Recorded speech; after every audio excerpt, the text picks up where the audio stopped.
And next, I'd like to welcome Charvi to the stage.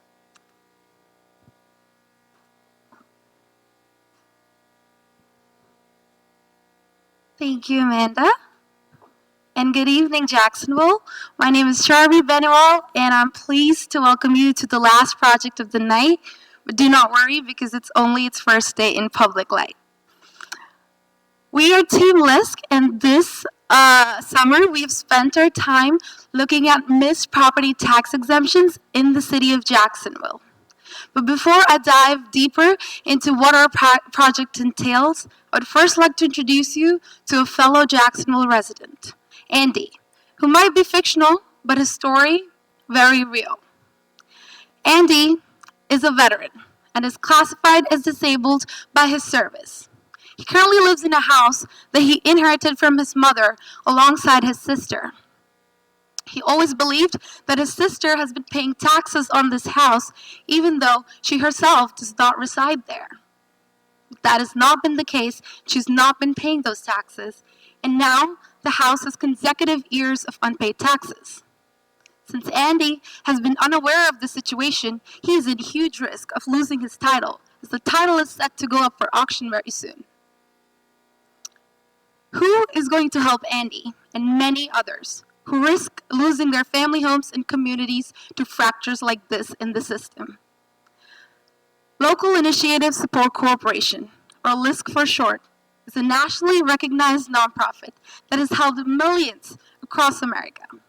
Their mission is simple. They work with residents and partners to forge a resilient and inclusive community of opportunity.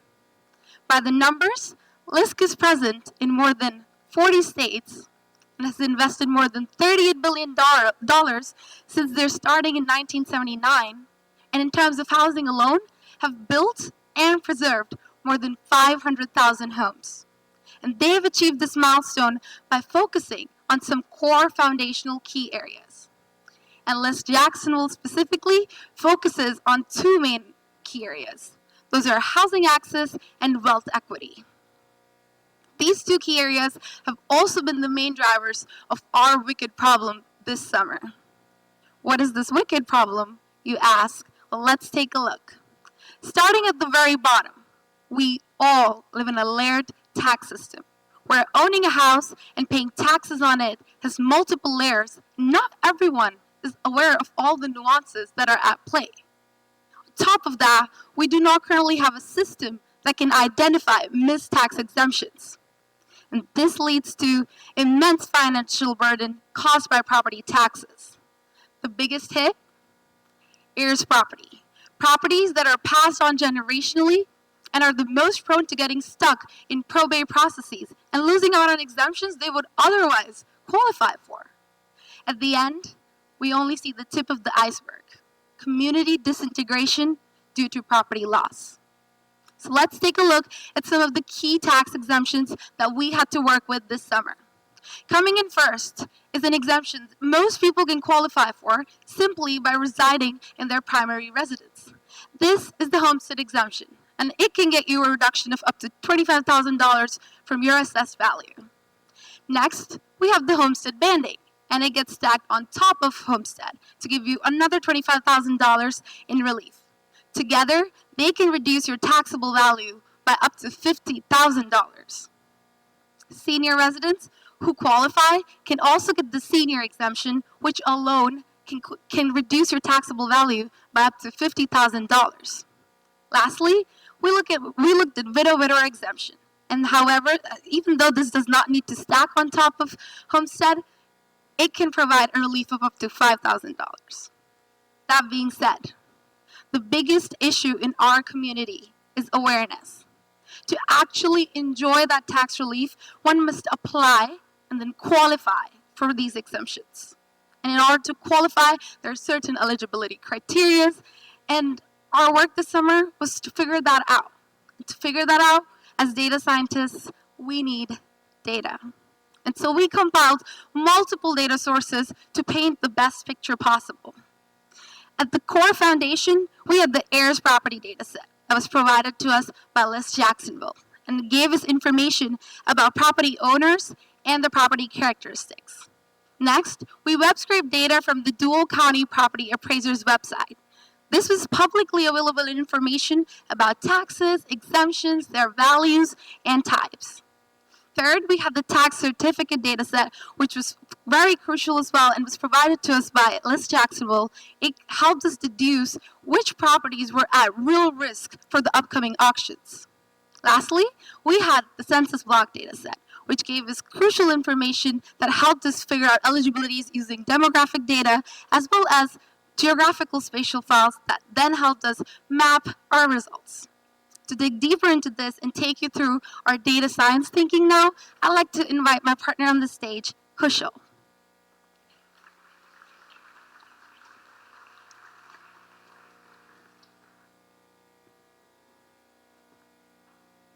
Thank you, Charvi. Like initially, when we started looking at this problem, our team does not have any domain knowledge. So we started it understanding from the our community partner LISC and Dual County Property Appraiser Office website. And we also used AI tools to understand the terminology and the legal language of taxes and exemptions.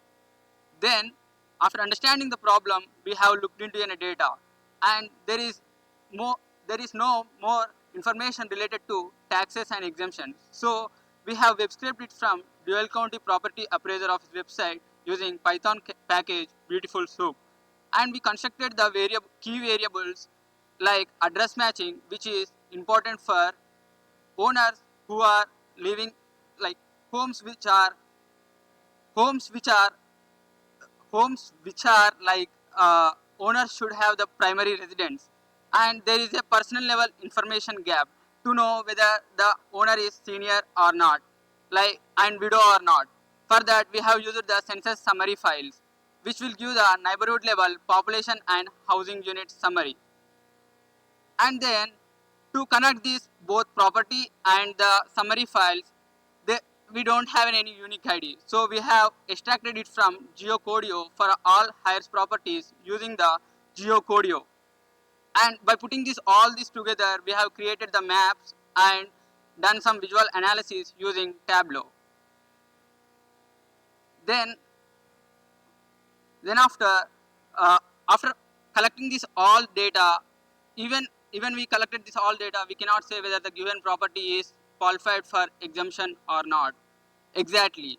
So we have chosen the anomaly approach, which identifies the anomalies using the machine learning models, and we are using the model results to rank the properties and neighborhoods.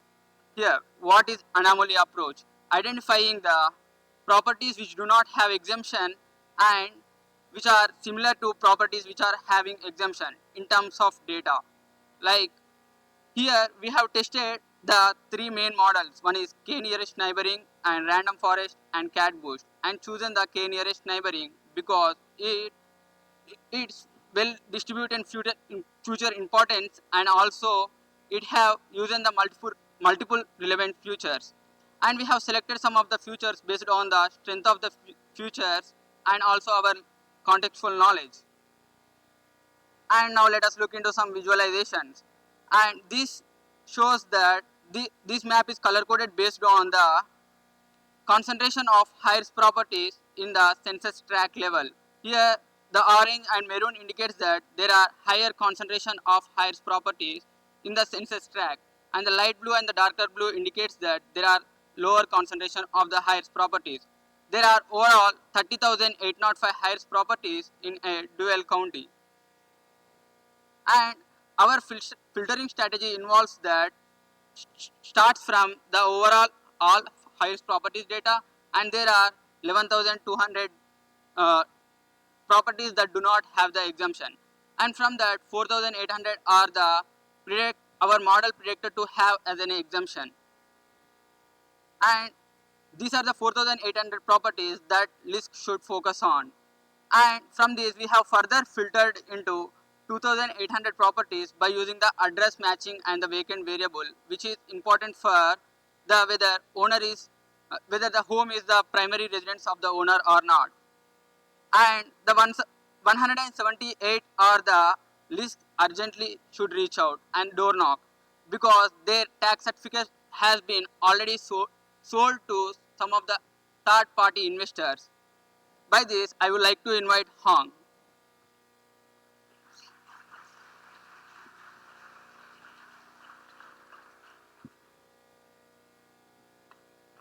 Thank you, Kushal. So now that our model has scored the individual properties for the likelihood of exemptions, how do LISC figure out where to focus geographically? Well, we start by calculating the concentration of target properties by tract, adding on two important layers: LISC domain knowledge, such as income and displacement risk, as well as concentration of target demographics like seniors and people living alone on a block level. Combining all of these, our model can rank neighborhoods for community outreach. In summary, based on our data, we are able to recommend LISC 3 specific outreach strategies. For the most urgent homes, such as risk of title loss or change in ownership, we recommend door knocking. We can provide specific details and characteristics that personalize the interaction. We also identify data gap that LISC team can clarify with the homeowners. Secondly, for mailers, we can send out mails to specific target groups that usually miss exemptions, like seniors and widows, to increase awareness among our fellow citizens. Lastly, based on areas with high geographical concentration of missed tax exemptions, LISC can conduct community events that increase awareness and education about the challenges of heirs property and the opportunities for tax reliefs. These strategies is the result of a long collaboration process that is reiterative. Throughout these past 12 weeks, we have sent multiple target lists serving as case studies to LISC, such as seniors and properties with tax certificates. LISC has taken immediate actions, sending out mailers and door knockers. They then come back to us with feedback on accuracy, on the rate of response, and the time saved, as well as adding more context about important history of neighborhoods. And we account for all of these in building our final algorithm. We were really glad to hear from a LISC representative that the high specificity of this project allowed them to advocate for more resource investments. To us, this project is really special, and we hold it close to our heart because it built on the legacy relationship between DSSG and LISC. LISC comes in with a lot of trust built from years of working on the ground with communities, and we add on the trust in data and algorithm. Our collaboration speeds up how quickly LISC can identify needs and respond to them, mainly by combining data sources to increase efficiency and providing interactive maps that align with the waves and layers approach, allowing LISC to plan future outreach timely while combining lots of priorities. This project is also a continuation from previous efforts on identifying and helping heirs property, allowing LISC to transition to a more long-term goal of protecting family wealth. The most important lesson that we've learned this summer, and I'm sure many nonprofits can relate, is that trust times speed equals impact. The impact that we are talking about here is multi-layered. LISC works with families to preserve homes and keeping generations under one roof. And when you have strong, stable families, you have strong, rooted community. We specifically focus on preserving vulnerable historical neighborhoods at the heart of Jacksonville. And on a state level, we are talking about systemic changes. This coming November, there will be a vote on whether the current tax exemption rules will change. And this will impact thousands and thousands of homes. So it is time that LISC, as well as all of us, pay attention to and take action on this matter to preserve wealth in the communities, but more importantly, to keep up hope and security when it comes to home ownership. Now, by this point of the story, I hope you still remember our fellow fictional Jacksonville resident, Andy. LISC has been and will continue to reach out to many homeowners like him, helping them getting together paperwork, clearing title transfer, and finally filing for the tax exemptions he deserves. This is so that every night, Andy can go to sleep in his late mother's home with a peace of mind. And that is a happy Andy with a happy ending. Thank you so much.